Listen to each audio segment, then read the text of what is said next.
when I was probably 1 or 2, I don't remember it, but my dad had accepted a pastor position at Mount Harmony Baptist Church in Tallarico Plains, Tennessee. So for up until I was in college, he was a pastor. And when I was in college, I think I was a sophomore, he had resigned his pastor title and moved to Chattanooga, but was still an assistant pastor down there.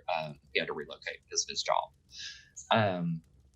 So yeah, growing up in Tellico as a little gay kid, it had its moments where it was difficult, but like, I don't remember high school being so terrible. Like, I guess because I kind of cling on to trying to be that likable, funny person. Like, I had friends in every single friend group, so it's not like I was bullied to death. I mean, some people are, and that's awful. And I wish there was more we could do to stop things like that. But for me, that really wasn't the experience. I think it also helped having an older brother. So when I was a freshman, my brother was a senior, and he's a big old teddy bear, but at the same time, like, emphasis on the bear, you know what I mean? Like, he's not afraid to puddle stomp someone who's threatening his family or something. So he's always kind of looked out for me, and I'm super appreciative of him. So like my freshman year was kind of like a breeze because I had him, and like pretty much everybody knew who he was. No one wanted to mess with him. What's the age gap there? 3.5 years. Gotcha. So yeah, that was great. And he was actually like the second or third person that I ever came out to. And he's always been so supportive. I couldn't be more grateful. But I do remember a quick aside, just because it's funny. This story's funny to me. But I remember we were out on our porch at our family home in Tellico, and I was like, Dane, I have to tell you something. He was like, I think I said, can I tell you anything? And he was like, yeah, as long as you're not gay. And I was like, and he was like, oh, I'm kidding. He immediately, he was like, oh, I didn't mean that. Are you? And I was like, I think so, because I was still kind of trying to come to terms with everything, But yeah, he's always been super supportive. So that's always helpful, because there were some pretty dark times that we had gone through with my family, but I've never thought that I wouldn't have his support. That's awesome.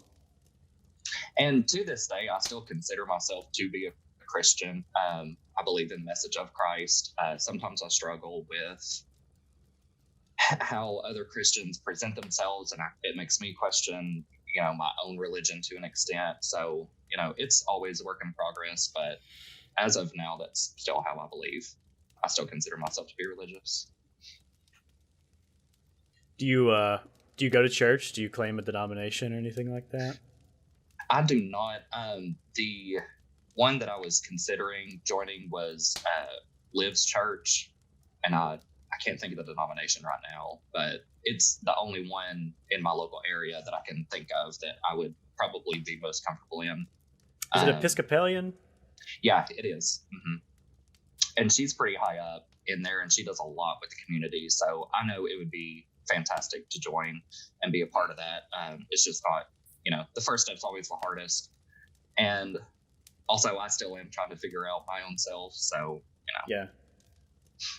I mean, I think it's pretty meaningful, I have to say, that you still consider yourself a Christian, because it's not necessarily that Christianity is outright like in conflict with the gay community, but I think that a lot of people weaponize it in that way, so It clearly must have meant a lot to you growing up, and that must be a big part of who you are too.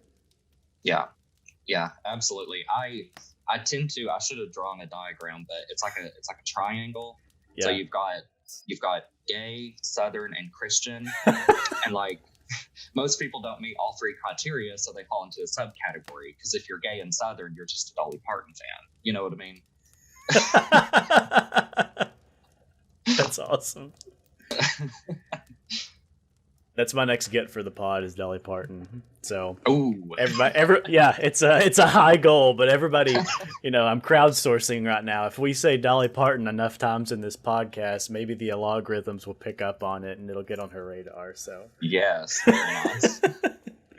So before we move on from your childhood, what was the process like of coming out and figuring that out? Because that's such a huge part, not only of yours but of anyone's identity, their Yeah. sexuality, regardless of what it is. What was that like? And I mean, it's impossible to avoid the fact that you were figuring that out in the South, where you were probably pretty aware that it wasn't just going to be embraced with open arms, unfortunately. Mhm.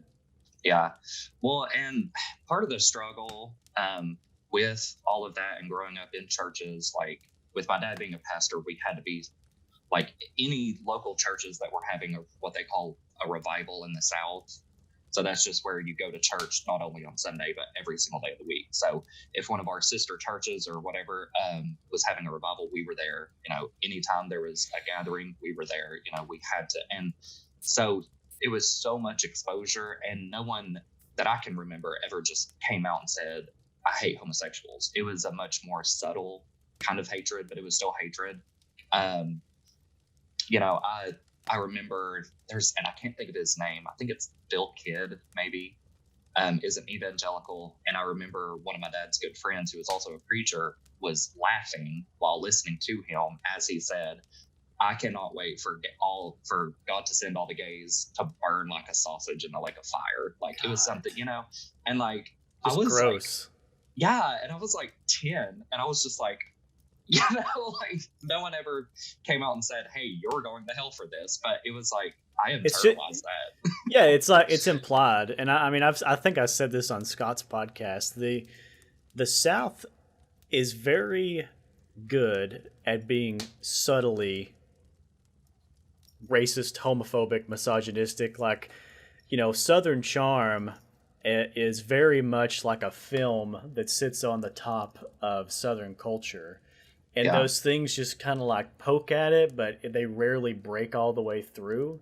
But if yeah, you live in the South, especially if you're a part of one of those groups. yeah, absolutely. And it was all those little things. And I don't know if I've told you this story, but this is kind of my go-to story when people ask me about growing up in the South and being gay, and having a dad for a pastor nonetheless. But I remember being like 11 or 12 years old, and I was just on my hands and knees in my bedroom floor begging for God to take my feelings away from me, my attraction to men, because at that point I knew that that's what it was. And I explicitly remember saying, "If you won't take this away from me, at least kill me before my parents find out." You know, Jeez. like I never wanted to hurt myself, but uh, yeah, that was a huge struggle, and still kind of is to a degree. So But there was clearly some fear there of what would happen, yeah, and that's like this is the case for so many people, I'm sure, but it's like the fear of what will happen when you come out as your true self, and all the time that's keeping you from being your true self, which causes so oh yeah, many day-to-day internal conflicts just as it is. yeah. I don't know if you know who Freckle is. She's in like I don't think so.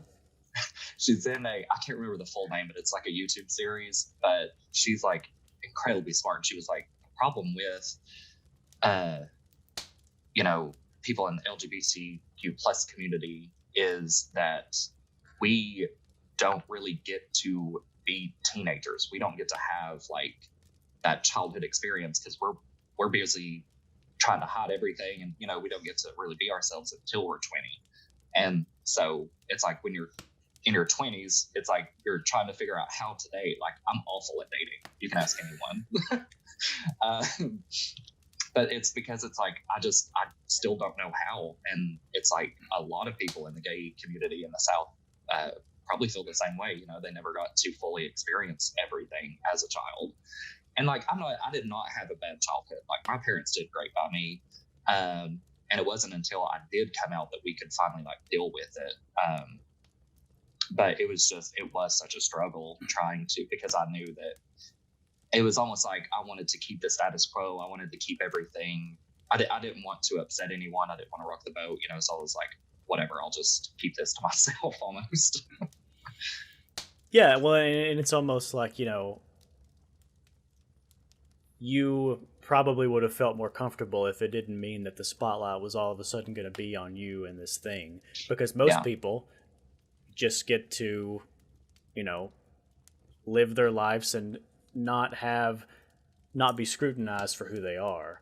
But I'm sure just in general, but especially in the South and especially with your family being so religious, you knew that when that happened, it was no longer going to be David is seen through the lens of this happy-go-lucky kid that's living his life and he's a good Christian. Now everybody is looking at you through the lens of David is a gay person first, and we have to figure out how we feel about that before we figure out how to treat him. Yeah. And it's so sad, but it's like when the system is not set up for you, that's the way that people process it. Yeah.